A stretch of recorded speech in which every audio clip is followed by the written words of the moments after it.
which is militarily hostile and which is waging war on a people who are Russian-speaking people, who don't want to accept the color revolution, $6 billion worth of a color revolution, in order to bring regime change in Ukraine 2040. Shame on you, shame on you, shame on you, you Zionists, who did what you did in 2014 with all your nakedness exposed.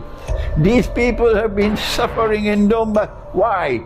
Because they said, we resist, we reject your color revolution that you finance with some $6 billion with Zionist snipers killing people in order to bring about a color revolution in Ukraine, in order to change the government of Ukraine to get one that is favorable to Israel. Don't you have any shame in your heads?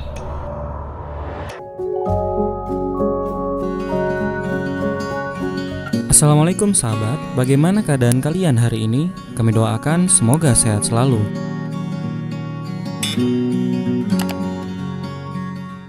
I know you've been waiting for a long time now for me to comment on the Russian military intervention in Ukraine. The way there was a military intervention in Syria, it's quite the same. A military intervention in Syria and now a military intervention in Ukraine. And it's been now about 13, almost 2 weeks now that this military intervention has been taking place, and it's going to last for some time because there's no indication that the Zionist resistance in Ukraine is ever going to seek peace. They're just like ISIS in Syria. They will fight until the very end, until you defeat them and you corner them, and still they will not give up. So there's no difference between the resistance in Ukraine, which is not all the Ukrainian people. It is the core which is resisting on behalf of the state of Israel. And you've been waiting for me to comment on it. And I want to begin with this Arab proverb that I'd like you to memorize. I want to start with it, and please remind me, Hira, to end with it as well. My daughter is here recording the video for me. This is the proverb. Al-Kafilatu Tasir. The caravan is moving on. Wal-Kilabu Tanbah. And the dogs keep on barking. Despite the dogs keep on barking, the caravan keeps on moving on.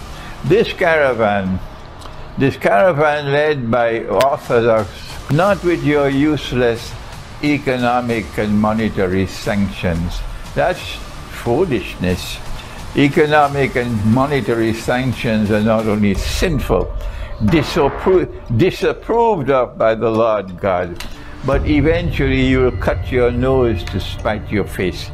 It will rebound against you, and you will harm the one you're trying to harm, but you'll also harm yourself. So this is not going to stop the caravan from moving on. Get that message clear in Ukraine. No matter what they do, they cannot stop this caravan from moving on.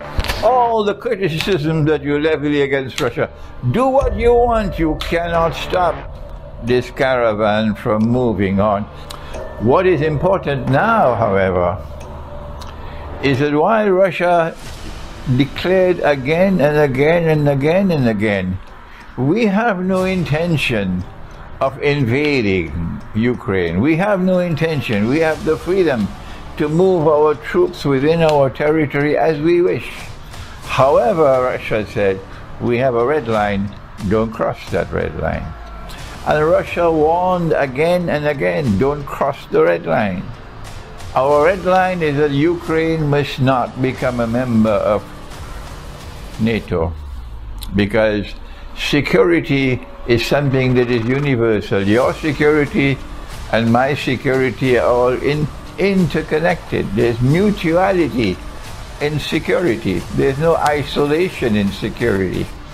and a Ukraine which is hostile to us, not like Finland, not like Sweden, not like Poland, which is militarily hostile and which is waging war on a people who are Russian-speaking people, who don't want to accept the color revolution, $6 billion worth of a color revolution, and all kind of snipers killing people and murdering people in order to bring regime change in Ukraine 2040. Shame on you, shame on you, shame on you, you Zionists, who did what you did in 2014 with all your nakedness exposed.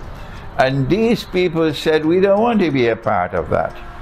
And because you've been persecuting them, terrorizing them, you've been oppressing them with much the same oppression that there is in Palestine, no different, with much the same oppression that there is in Kashmir, no different, with much the same oppression that there is in Yemen. No difference. The difference here, however, is that the oppressed in Kashmir, the oppressed in Yemen, they don't have a superpower like Russia nearby. And Allah has given an order in the Quran with which we begin. This is Allah's law. And our comment at the beginning of this address is that you can have whatever international law you have and you coin, but the moral law is the highest law. And power must be used in the world to resist oppression and to liberate the oppressed. Shall I repeat that for the schoolboys?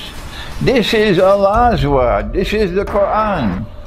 Allah speaks in Surah Al-Anfal of the Quran, and we will translate it for our Orthodox Christian brothers who I know are longing to listen to what I have to say. This is what the Lord God says in the Quran. وَمَا لَكُمْ, وَمَا لَكُمْ, what's wrong with you? لَا تُقَاتِلُونَ فِي سَبِيلِ اللَّهِ, why don't you rise up and fight? Use whatever weapons you have to use. Use power to fight, to liberate the oppressed. Al-mustad'afina min al-rijali wal-nisa'i wal-wildan, men, women, children. الذين يقولون ربنا أخرجنا من هذه القرية الظالم أهلها.